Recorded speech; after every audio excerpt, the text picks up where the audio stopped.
Olá, galera. Eu estou mais uma vez falando com vocês diretamente do canal Frater Autismo e Altruísmo. Tudo bem com vocês? Eu espero que esteja tudo ótimo com vocês. Aqui também está tudo ótimo. E como vocês podem ver, o tema de hoje, respeitando a continuidade dos temas da comunidade do canal Frater, eu venho trazer esse tema complementar, que é o tema sobre o ativismo estúpido contra os pais, né? E esse tema ele é bastante pertinente, porque é um tema que frisa muito a realidade das famílias que têm casos de autismo no lar, né? A grande questão imediatista das pessoas e da sociedade é sempre a questão do dinheiro, né? Então, sempre quando se fala, né, em presença, sempre quando se fala em participação ativa de pai, de mãe, de tio, de vô, sempre a questão do dinheiro está presente, né? E quando a gente fala em um país subdesenvolvido, né, não adianta a gente querer, né, justificar as coisas por intermédio do capital, porque sempre vai ter um problema de capital, porque o país por si só ele já é um país subdesenvolvido, ou seja, ele não tem suficiência de recursos sustentáveis, né? E o país ele não compreende ainda, ele não passou pelas experiências ainda de países desenvolvidos para poder tornar a questão financeira uma questão sustentável, né? Então, o problema financeiro ele vai ser uma grande polêmica, né? Mas a questão que pesa no autismo é que o grupo de ativistas do autismo, a gente pode categorizar os ativistas como ativistas governamentais, tem ativistas não governamentais, tem ativistas contra um grupamento específico de pessoas que atacam um grupamento específico de pessoas ou uma causa específica, e relacionado ao tema, ativistas que atacam uma causa específica dos pais, por exemplo, né? Que a grande questão de muitas mães é que os pais de autistas, né, eles não são presentes ou não participam, ou muitos pais abandonam o autista, ou muitos pais não pagam pensão e por aí vai, né? Então a gente precisa compreender o contexto geral para a gente ver onde é que está o problema, né? E a gente consegue detectar uma variedade de problemas, embora no Brasil a grande temática seja a questão financeira, né? Como eu sempre abordei nos aspectos, eu estava fazendo um trabalho inicial com uma associação onde eu fui convidado para uma entrevista. Não deu para eu dar continuidade na entrevista, mas eu fui convidado para falar sobre o autismo e o trabalho, né? Então, em todas as questões vai envolver a questão financeira. Então, eu já estava fazendo a minha retórica para explicar e exemplificar sobre a questão do trabalho e estava comentando que o autista ele já tem um valor percebido negativo na sociedade, né? É logicamente que essa versão de raciocínio é uma versão para muitas mães e muitos estudiosos, uma versão muito inovadora, porque ninguém tocou no assunto do autismo ainda como uma questão de valor percebido, né? Então o trabalho do canal Frater tem sido uma tentativa de tornar o valor percebido do autista um valor percebido mais alto, né? Ou menos baixo, né? Porque só de imediato o valor percebido do autista já é negativo, é muito negativo, né? O gasto com o autista dentro de uma estatística, para a gente ter uma noção, é em torno de menos 6 milhões de dólares, uma vida inteira, né? De um autista, a estimativa, né? Então a gente tem aí um valor percebido muito negativo. Então ele extrapola as condições de uma perspectiva financeira qualquer, né? Então, tendo dito isso, né, a gente começa a entender, ou pelo menos a gente começa a criar parâmetros para a gente entender onde que estão os problemas, né? Então, quando a gente foca o ativismo por si só, né, o ativismo reconhecido na sociedade, ele deve ser o ativismo que pede ou cobra para aqueles que não reconhecem, né? Como, por exemplo, quem é que poderia reconhecer o valor percebido do autista negativo em um valor e uma estimativa tão alta? Primeiramente o governo, primeiramente o Estado, né? Porque o Estado ele é o detentor do poder maior, né? É o Estado que detém, né, todo o poder e a soberania do país, né? Então, o ativismo reconhecido é aquele ativista ou ativismo que proclama ou que reclama contra o Estado e cobra o reconhecimento, né, de imediato. Então, quando nós vemos subgrupamentos ou grupamentos de ativistas, né, cobrando de pais, ou cobrando de tios, ou cobrando de avós, ou cobrando de pessoas, sem compreender o todo, né, do ativismo, o complexo do ativismo, sem saber, por exemplo, o que é um simples valor percebido, né?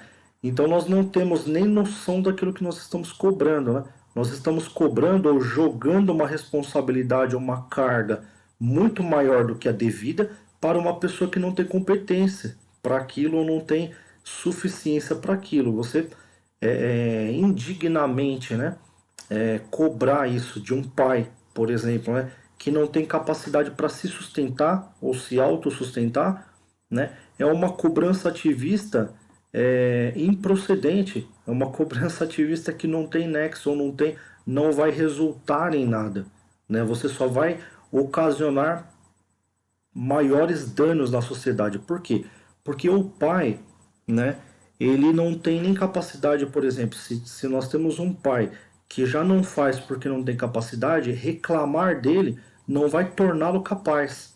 Tá? Muito pelo contrário, vai dificultar o processo que ele tem para chegar na capacidade, que é o processo que todo cidadão tem, né, para chegar na sua independência, que no Brasil é extremamente difícil, né? Nós não temos aí grandes salários no Brasil, né? A gente tem, por exemplo, o salário mínimo não ultrapassa R$ 1.500, por exemplo, né? E com R$ 1.500 você não consegue hoje fazer um mercado, para a gente ter uma ideia. Então, para começo de conversa, o ativismo, para você se colocar na categoria do ativismo, você tem que ser um ativismo forte, né? E o ativismo forte não é um ativismo barato que proclama em cima de pais insuficientes, né? Ah, mas eu tenho uma indignação com meu pai, eu tenho uma decepção com meu marido, eu tenho uma decepção com a minha mãe.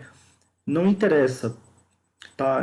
Essas questões, porque essa indignação é algo pessoal, essa decepção é algo pessoal, é algo insuficiente da própria pessoa que se indigna ou insuficiente da própria pessoa que se decepciona, porque a decepção maior é sobre aquelas pessoas, né, que têm a suficiência. Mas quando nós nos deparamos com pessoas que têm a suficiência, geralmente a gente se depara com a nossa frente de ativismo ou não. Por exemplo, nós estamos aqui dizendo que somos ativistas, mas quando as pessoas para quem nós devemos reivindicar estão presentes, elas apresentam a soberania delas e apresentam os discursos prontos delas e a gente simplesmente abaixa a cabeça para elas e dita, né?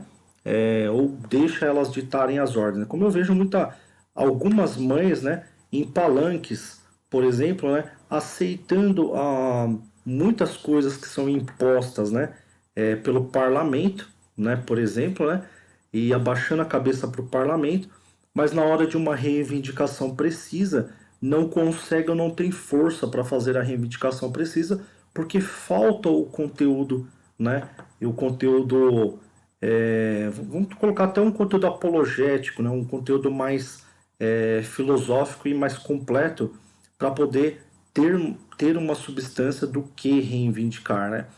E a gente sabe que se a gente não fala ou não escolhe, outra pessoa que fala escolhe por nós. E quem escolhe por nós, acaba escolhendo por nós, são os falsos líderes que estão liderando essas questões, né? E às vezes são pessoas que não têm a competência para tal, como a gente tem, por exemplo, no próprio Facebook, alguns deputados defendendo e discursando o autismo com discursos prontos, né?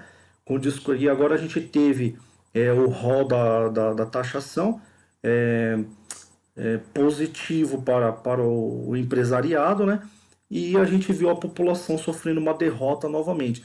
Para vocês verem, nem o Marcos Mion, com toda a sua influência, conseguiu barrar, nem os artistas, com toda a sua influência, conseguiram barrar o empresariado. Porque é uma coisa que vai muito além, né, do status, vai muito além da soberania de uma classe média.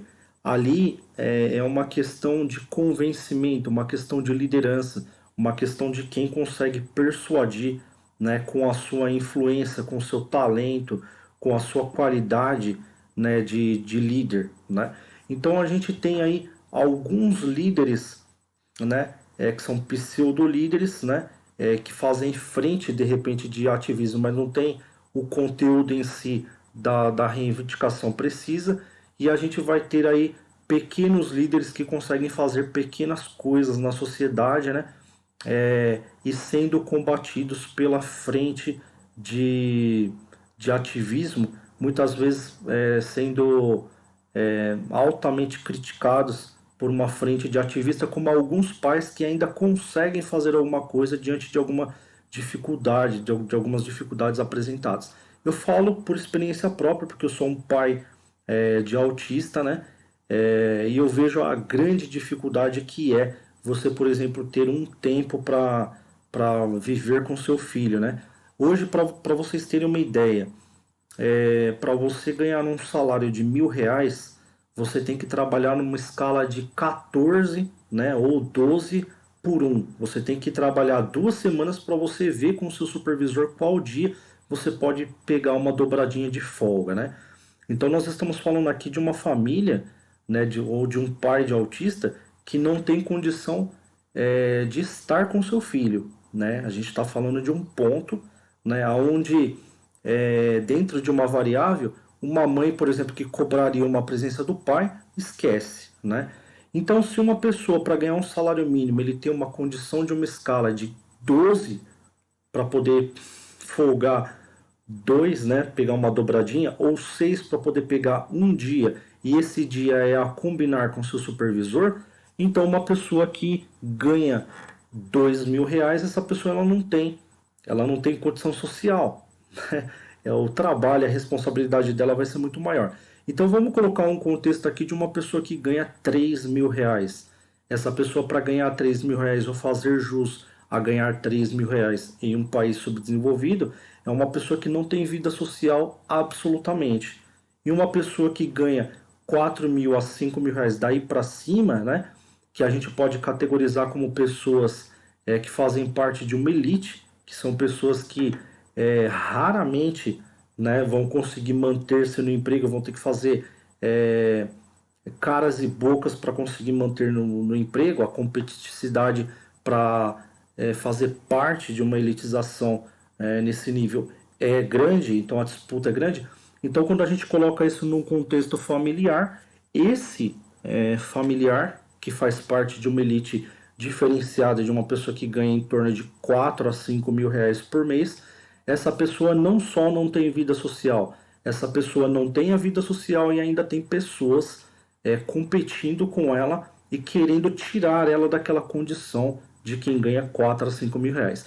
Então você pega uma pessoa que ganha R$ 4 a R$ 5.000, aí você pega uma mãe reclamando dele, uma mãe, a mãe dele, por exemplo, reivindicando, falando: ah, tem um filho que ele ganha tanto e tal, e não faz isso, não faz aquilo, me esquece, esquece que eu existo, não paga um convênio para mim, por exemplo, né? Como se fosse simples, como se essa pessoa que ganhasse de R$ 4 a R$ 5.000 ela não tivesse os seus pormenores e os seus grandes problemas sociais. Então, essa pessoa ela não vai ter só a dificuldade da vida social comprometida, ela literalmente não terá vida social, mas muito mais que isso, ela terá inimigos sociais. Por quê? Porque essa pessoa ela vai estar constantemente sendo ameaçada e agredida psicologicamente para que ela perca essa posição social e outra pessoa entre na posição social dela. Posso falar por mim mesmo que no meu trabalho tem muita rivalidade, então a gente sofre muitas ameaças, né? Tanto de superiores nossos, né? Nos advertindo, pegando no nosso pé. São pessoas que você se acham perfeitas, querem um serviço feito, querem o serviço do jeito que eles querem. E quando você não consegue, por você ser humano, né? Eles não entendem que você é um ser humano, eles querem que você.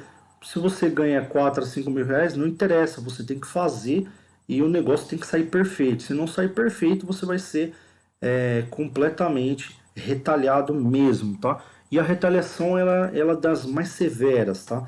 Ela é uma retaliação psicológica, ela é uma retaliação desumana, ela é uma retaliação extremamente invasiva, extremamente desconstrutiva e é uma coisa retaliativa mesmo do ser humano. É extremamente antiético, desumano e etc, né? Então, quando a gente pega, fazendo essa retórica, uma pessoa que ganha R$ 1.000, ela não tem vida social. Uma que ganha dois não tem vida social mesmo, né? Ela não vai ter vida social dobrado. Uma pessoa que ganha R$ 3.000, ela não vai ter vida social e vai ter a competitividade. Ganhou R$ 4 a R$ 5.000, ela vai ter inimigos, tá? Ganhou daí para cima, a família dela vai ser inimiga dela, tá? Aí que começa as questões, as grandes questões, né? pessoas do próprio seio familiar se levantarão contra ela. Se é uma esposa, né, a esposa vai dizer: você tem que pagar isso para mim, porque você ganha tanto. Então você tem essa obrigação.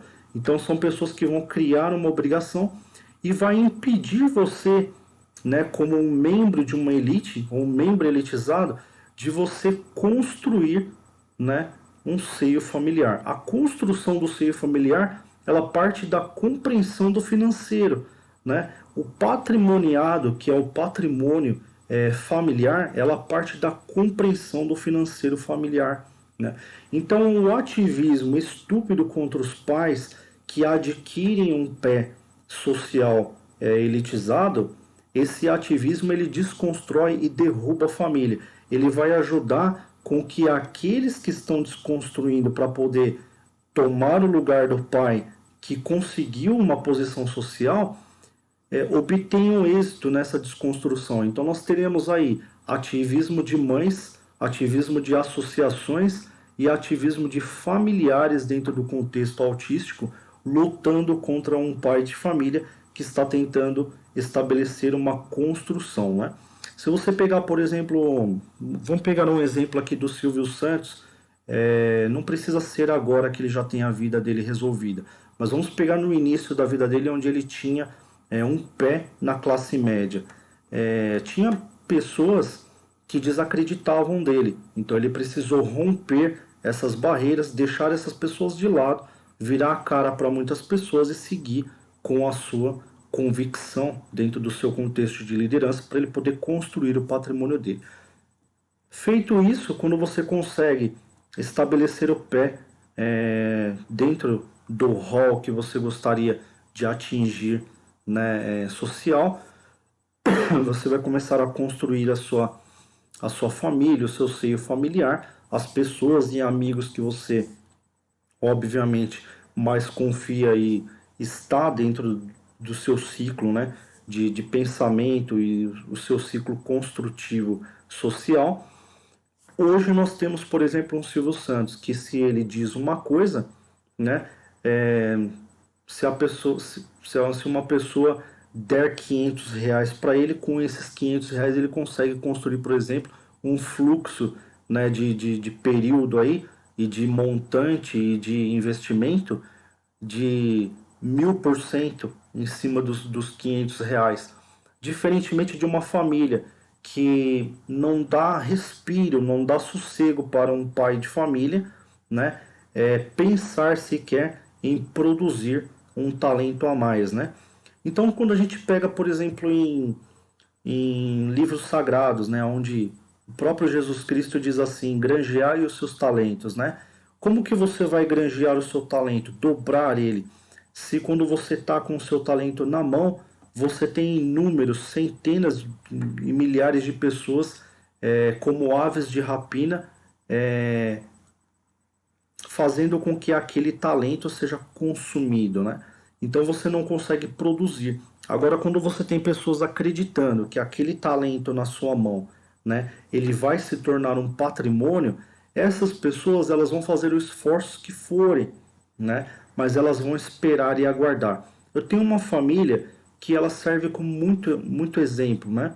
Elas sempre viveram de uma maneira muito simples e de repente do nada, né? Eles sempre viveram uma vida simples. Você olhava e falava: nossa, eles são pobres e tal. E de repente do nada eles montaram uma chácara, a casa deles começaram a ficar bonitas e eles começaram a desenvolver as coisas, né? E algumas pessoas às vezes perguntaram de onde que veio aquele dinheiro, né? Do nada, assim. Não é que foi do nada, é que eles acreditaram que eles precisavam se restringir por um longo período de tempo e acreditar que aquela restrição financeira ou a restrição presencial, aonde constatava que eles não iam para Disney, né? Como a maioria das pessoas hoje querem ir, eles não iam para shows, eles não iam gastar o seu dinheiro na sorveteria com frequência, eles não saíam para almoçar fora com frequência, então eles restringiram, né, os seus pseudo-direitos fundamentais que a mídia impõe como sendo coisas inerentes à vida e que não são. Você não vai morrer, por exemplo, se você deixar de tomar um refrigerante, você não vai morrer se você deixar de comprar um lanche no McDonald's, né? Mas tem pessoas que acreditam que o elo social é uma coisa natural e uma coisa automaticamente é, produtiva e importante. E, por exemplo, agregam isso ao autista, né? Dizem assim, o meu filho autista ele tem que ter esse direito também, né? Ele faz parte desse rol, então o pai dele tem que gastar isso com ele. O pai dele tem que fazer esse elo social. E hoje nós sabemos que não. Nós sabemos que o desenvolvimento do ser humano, ele nada tem a ver com o desenvolvimento midiático. A mídia ela está impondo critérios cognitivos para as pessoas para que elas automaticamente se tornem consumidoras. E as pessoas estão aceitando, principalmente as mães que não estão atentas, né? Então, quando a gente fala em ativismo de mães e um ativismo estúpido contra os pais, é onde algumas mães elas dão razão para os pais irem embora e dão razão para os pais virarem a cara. Muitas delas dão razões para os pais irem presos por falta de pagamento de pensão, porque não compreende todo o rol do crescimento do seio familiar.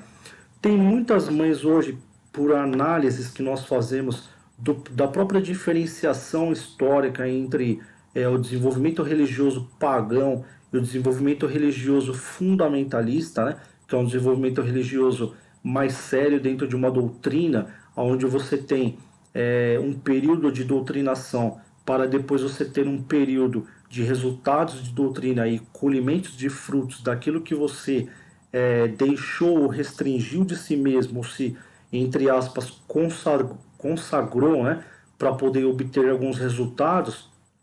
Então, quando você coloca isso numa comparativa social moderna, né, dentro de um contexto modernista, você tem, obviamente, a crítica pós-modernista dizendo amplamente para todas as pessoas e discursando amplamente e abertamente em uma voz ativista, né, que nós temos que ser consumistas e nós não devemos passar vontade de nada. Então, quando a gente vê, por exemplo, uma mãe não compreendendo que um pai não pode ficar com o filho em um período curto, né, um período longo, ou não pode comprar um sorvete para o filho naquele período e ela achar isso um absurdo, uma decepção, isso é típico de um paganismo inexplicável ou de uma frente modernista e consumista automaticamente inexplicável. Não tem nem critério de discussão. Nós temos, por exemplo, um seio de pessoas, de mães que não estão compreendendo e que elas próprias muitas vezes estão ocasionando a ruptura do seu seio familiar. Então, como que nós podemos fazer para reverter isso? Com muito trabalho. E o trabalho, ele não você simplesmente arrumar um emprego. O trabalho, muitas vezes, só de você estar em casa cuidando do autista, você já ajuda muito, né? E você não sabe o quanto que você está ajudando. Só de você estar estabelecendo uma educação familiar e uma educação financeira, você já ajuda bastante. Eu tenho muita conversação com a minha atual esposa e eu converso muito sobre a questão financeiro familiar com ela e a gente entra muito nesses debates e aonde a gente coloca na balança se um emprego, por exemplo, seria suficiente ou seria prejuízo. Por exemplo, hoje como nós temos o primeiro emprego, como um emprego que você dificilmente vai ganhar mais que um salário mínimo, se você entra acreditando que você pode crescer numa empresa, mas ganhando um salário mínimo, às vezes você dentro de casa você faz uma economia muito maior. E se você estando fora de casa, você acaba tendo automaticamente gastos maiores do que um salário mínimo, mais altos do que um salário mínimo. Então você vai ter que colocar dinheiro do bolso para você poder manter aquele ciclo de trabalho até você acreditar que você pode chegar em algum lugar. Então a sociedade ela está focada exatamente nisso. Hoje não é à toa que muitas pessoas se reúnem em grandes reuniões para poder decidir se vai fazer um rol taxativo ou não, se vai cortar um benefício do trabalhador ou não, porque tudo isso é calculado. Hoje nós temos muitos aliados que são computadores muito potentes que podem fazer esses ajustes e, através desses cálculos, poder estabelecer, por exemplo, para um empresário, quais seriam os cortes que eles deveriam fazer dentro de uma empresa para poder obter os lucros necessários para a empresa dele ter um êxito social. E muitas vezes a IA, que é uma inteligência artificial, ela vai apresentar para os empresários até mesmo as atitudes que eles têm que tomar para que a família, os familiares dos trabalhadores acreditem que aquilo é o correto e acreditem que aquilo tem que ser feito e que aquelas características de comportamentos ou comportamentais elas devem ser seguidas.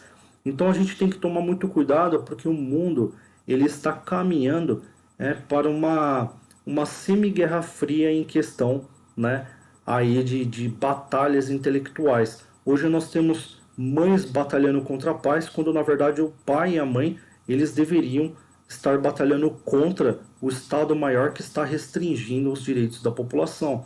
E eles esquecem dessas coisas, né? Então eu tive no Facebook, na rede social recentemente, e na rede social tinha um deputado falando assim do direito da mulher e fazendo um discurso pronto sobre a mulher, né, sobre como que a mulher deveria ser considerada, a mãe do autista deveria ser considerada.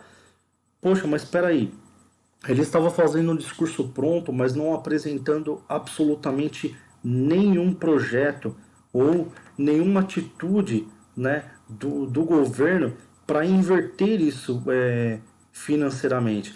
Então ele estava tendo um discurso pronto, né, estava apresentando ali um discurso pronto, motivacional, aonde muitas mães abaixavam a cabeça e diziam sim, a motivação, elas se motivavam a quererem ser respeitadas daquela forma. Só que querer ser respeitado não coloca, né, o pão na boca de ninguém. Querer ser respeitado não dá trabalho para o seu marido. Querer ser respeitado não coloca o seu marido no status da sociedade aonde você ficaria mais tranquila. O que coloca o seu marido, ou o seu ex-marido que te paga pensão, ou o seu pai que te ajuda com seu filho, ou a sua mãe que te ajuda com seu filho, ou um parente querido, ou alguma pessoa que se solidariza e que ajuda você a se desenvolver, é você acreditar nessa pessoa. O que você poderia fazer é um empurrão a essa pessoa, é acreditar no trabalho dela e ajudar para que o trabalho dela se estenda, para que, por intermédio dessa extensão e dessa oportunidade, ela consiga estabelecer um patrimônio e esse patrimônio ele seja suficiente, ou seja, ele seja sustentável. Eu me lembro do meu tio Charles Castelhano, que hoje é um comendador, né? Ele é uma pessoa, um empresário bem sucedido, mas eu me lembro que ele morava na casa da minha mãe e ele precisava de alguns favores para ele poder se estabelecer na vida.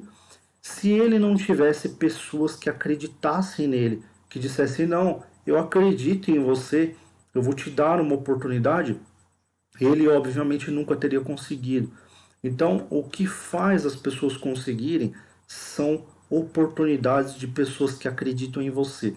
Se alguma pessoa suspeita alguma coisa de você ou não te dá a chance de você poder ter um espaço para você trabalhar ou tentar se desenvolver ou tentar obter uma saúde mental ou tentar obter um lazer para ter uma consequencialidade dentro do seu âmago ali de trabalho, onde você tem que ter os pós e contras, estresse e ao mesmo tempo fazer o social para você poder ter a devolutiva de ascensão dentro da empresa. Dentro do meu cargo, por exemplo, dentro de uma empresa, eu já trabalhei em várias empresas e todas as empresas que eu tive algum cargo mais importante, eu precisava fazer um trabalho social. Só que esse trabalho social demandava gasto. Mas esse gasto se fazia necessário para que eu conseguisse estabelecer um elo social com as pessoas e elas acreditassem no meu trabalho, ou eu conseguisse pelo menos amenizar a descrença no meu trabalho, né? Porque a descrença muitas vezes ela parte de uma ficção, ou ela parte de uma crença, ou ela parte de uma superstição ou ideologia, em que essa ideologia as pessoas tentam automaticamente começar a compreender que elas, desacreditando do seu trabalho, elas podem automaticamente inverter a situação e elas estarem ocupando o seu status ao invés de você ocupar aquele status. Então, o elo social ele se faz necessário, né? A distributiva social, a conexão, né? A reciprocidade. Então, muitas vezes, aquele marido, aquele ex ou aquela pessoa que está pagando a pensão ou que está te ajudando, ele não pode ser um alvo da crítica ativista, porque é justamente essa pessoa que está fazendo o trabalho maior para o desenvolvimento do país e o trabalho maior para o desenvolvimento do autismo, por exemplo, né? O desenvolvimento da causa do autismo ou de qualquer outra causa, né, ativista que a gente pode ter. Então, quando a gente pega o Estado, por exemplo, onde o Estado simplesmente inventa um rol taxativo, você percebe aí a insuficiência, onde o Estado não tem a sua devolutiva precisa e ele não vai ter o ativismo, ou ele vai tentar fazer campanhas para diminuir esse ativismo. Quando na verdade a gente tem, por exemplo, um pai que ele não faz campanha para diminuir ativismo e no entanto ele tem ativistas constantemente denigrindo a imagem dele mesmo, né? E automaticamente ele vai ficando com a sua saúde restringida e quando ele é tomado, por exemplo, dentro de um processo e aonde ele precisa se defender e colocar as suas nuances, né? Ali para ele poder se defender, fazer uma defesa patrimonial, ele não vai conseguir porque ele já está desacreditado na sociedade. Então essa pessoa não terá forças, né? Então a força hoje de pessoas de um país subdesenvolvido, né? Automaticamente ela acaba sendo a criminalidade e a criminalidade em vários sentidos, né? Como por exemplo a corrupção, né?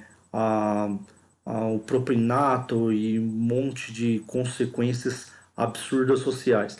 Mas assim acaba acontecendo porque algumas dessas pessoas que são vítimas do ativismo social ou vítimas é, de profanações ou vítimas de difamações, automaticamente essas pessoas, elas acreditando em si mesmas, elas virarão a cara para muitas outras pessoas e seguirão, né? Muitas vezes sonegando imposto, sonegando aquilo que ganha, sonegando aquilo que faz, justamente para não serem atacadas e conseguir chegar aonde elas querem chegar. Então, quando a gente tem um ativismo reverso, ou um ativismo estúpido contra pais, ou que não seja contra pais, mas que seja contra qualquer tipo de pessoa, mas que esse ativismo ele seja um ativismo improcedente, um ativismo em que vai atrapalhar o desenvolvimento, a gente tem um grande problema social, né? E a gente tem, logicamente, várias pessoas e vários casos de ativismo em que a gente viu, até de Greenpeace e outros ativismos, em que algumas pessoas se demonstraram muito solidárias e dentro de grandes campanhas, e quando elas atingiram aquela meta de elas terem o destaque social, elas deixaram completamente de lado tudo aquilo que elas lutaram a favor de, né? Lutaram a favor ou em prol de uma causa específica, de animais, ou de meio ambiente, ou de pessoas com necessidades especiais, e se voltaram automaticamente para uma rotina midiática.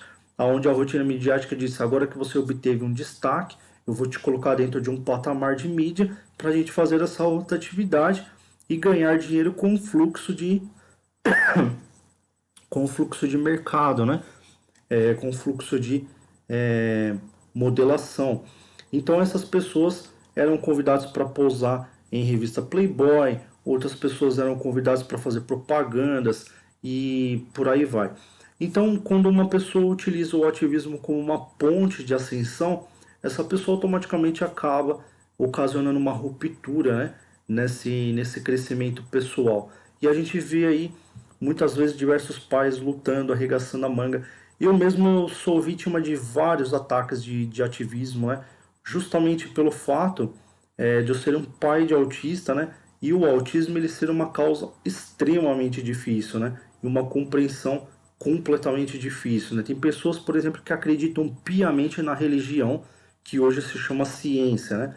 E elas não têm a mínima ideia do que a ciência já tem ocasionado de malefícios para a sociedade. Então tem pessoas que acreditam cegamente nos benefícios, apenas nos benefícios da ciência, quando na verdade não colocaram ainda no papel tudo que a ciência tem ocasionado e que continua ocasionando, porque a ciência, uma vez que ela abre a mente de algumas pessoas que têm a mentalidade enganosa de enganar ou de se valer contra pessoas inocentes, automaticamente essas pessoas vão fazer isso e vão se articular para poder se valer em cima de pessoas com necessidades especiais ou um pequeno grupo de pessoas que trabalham numa associação honestamente. Aí você vê uma pessoa liderando, uma pessoa tendo altos recursos e uma pessoa tendo influências políticas, enquanto as outras várias pessoas trabalham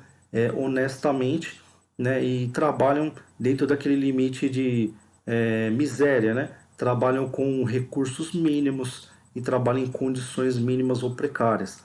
Então, o que nós temos aqui é uma questão de ativismo, né? Um ativismo mais voltado assim para o pós-modernismo, que é aquele ativismo em que as consequências dele não importam, né? O que importa é a reclamação. O que importa é eu reclamar para que eu não seja reclamado ou reclamada. O que importa é eu estar reclamando para que se evidencie a falha naquela pessoa e não em mim. O que importa é a crítica e a reclamação. Se há uma pessoa que deve reclamar, é a pessoa que está sofrendo ou a pessoa que está dividindo o seu ganho para poder diminuir o custo. Essa pessoa precisa reclamar, porque essa pessoa está sentindo na pele a pressão que é o Estado, né, condicionar, o Estado dar o aval para que essa pessoa receba um salário. Vocês não sabem a dificuldade que é o Estado dar um aval para que você receba, por exemplo, um salário de R$ 5.000, né? Para que ele dê esse aval, você tem que fazer um pagamento de INSS, você tem que prestar uma conta com a Receita Federal, né? E você tem que ter uma vida idônea, né? Que muitas vezes muitas mães não entendem isso. Muitas mães não sabem o que é o significado de uma vida idônea, né? Uma vida idônea é uma vida em que aquela pessoa ela não é atacada nem psicologicamente, nem a fama dela é atacada, ela não é difamada com nada e ela não é desacreditada em nada. Muito pelo contrário, essa pessoa ela é acreditada pelo seio familiar e essa acreditação do seio familiar vai fazer com que essa pessoa cresça. Quando ela chega diante de um juiz, o juiz acredite nela, o juiz ele chega e já dá meia causa de tanto que conhece a pessoa, né? Tem pessoas que vão para a justiça, como por exemplo o aviador, ele ia para as causas dos processos administrativos, os juízes davam risada com ele, porque falavam, poxa, esse cara ele é o pedestal do crescimento da aviação, e como que essas pessoas que são os corvos, os urubus que estão ali reclamando contra ele, querem reivindicar alguma coisa, sendo que ele foi o pai da aviação, né? Foi praticamente o precursor de todo o crescimento, né? Então, pessoal, eu sei que esse assunto é muito complexo, é um grande desabafo aqui, mas é uma coisa que é um câncer hoje na sociedade e nessa causa do autismo, essa questão do ativismo estúpido, né? Porque o ativismo ele tem que ser algo preciso e para ele ser preciso ele tem que ser dotado de compreensão. E essa compreensão em um país subdesenvolvido está extremamente difícil, né? Tem pessoas automaticamente que elas ganham um pouco, né? E elas já se acham diferenciadas das demais pessoas, né? Ou elas ganham um pouco e não fizeram jus para aquilo que estão ganhando, né? Não sabem o trabalho árduo que é estar ganhando aquilo, então elas acabam reclamando, né? Como aquela pessoa rebelde sem causa que vai reclamar, né? Porque não sabe o quanto o pai ou a mãe batalhou para conseguir aquilo, né? E não é à toa que nós temos na sociedade, como por exemplo aquele caso da Susana Richthofen, em que ela foi lá e matou os pais, né? Os pais davam tudo para ela, mas não foi o suficiente, ela pegou e matou os pais. E nós temos casos aí, casos e mais casos de coisas que acontecem, de absurdos que acontecem na sociedade, e a gente tem uma falta de ética, né, uma antiética, a gente tem uma série de critérios assim de rasgar a moral, né, uma grande imoralidade social, mas a gente vai convivendo com isso, né, de desaforos em desaforos, e eu queria fazer uma grande homenagem a todos os pais de autistas, né? Eu sei como é que é dura a vida de vocês porque eu sou pai de autista, os ataques que vocês sofrem constantemente, muitos pais que até foram embora, né? Muitos deles por conta desses ataques, muitos deles por conta dos desaforos que sofreram. E na verdade, você tem que entender que você pode, né? Você pode mais, você tem que acreditar em si mesmo, você pode reverter essa situação. Então você tem que, assim como muitas pessoas se unem para um propósito sem saber o porquê que estão fazendo aquilo, você deve também acreditar que algumas pessoas podem estar e estão do lado de vocês, né? Para vocês tentarem ainda acreditar em alguma coisa e de repente resgatar alguma coisa que foi tomada ou que foi tirada de vocês, né? Que é aquele sorriso, aquela felicidade de acreditar no futuro ou acreditar num amanhã melhor também, né? Então, eu nunca fiz uma homenagem para os pais, né? No canal eu sempre tinha feito homenagem para as mães, mas hoje aqui vai a minha homenagem para os pais de autistas, porque também a vida de vocês eu sei que não é nada fácil. Pessoal, muito obrigado pela presença de vocês.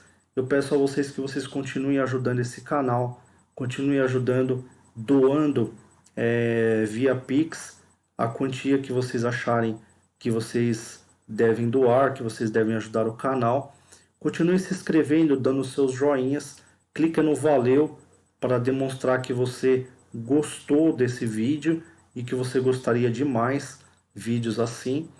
E também, se você quiser participar, ser membro, né, você pode se tornar um membro solidário, um membro frater, um membro altruísta, e você pode fazer um trabalho de parceria aqui com o canal Frater para se tornar, quem sabe, um dia um formador de opiniões dentro do canal Frater. Pessoal, muito obrigado pela presença de vocês. Eu espero vocês até a próxima gravação. Tchau, tchau.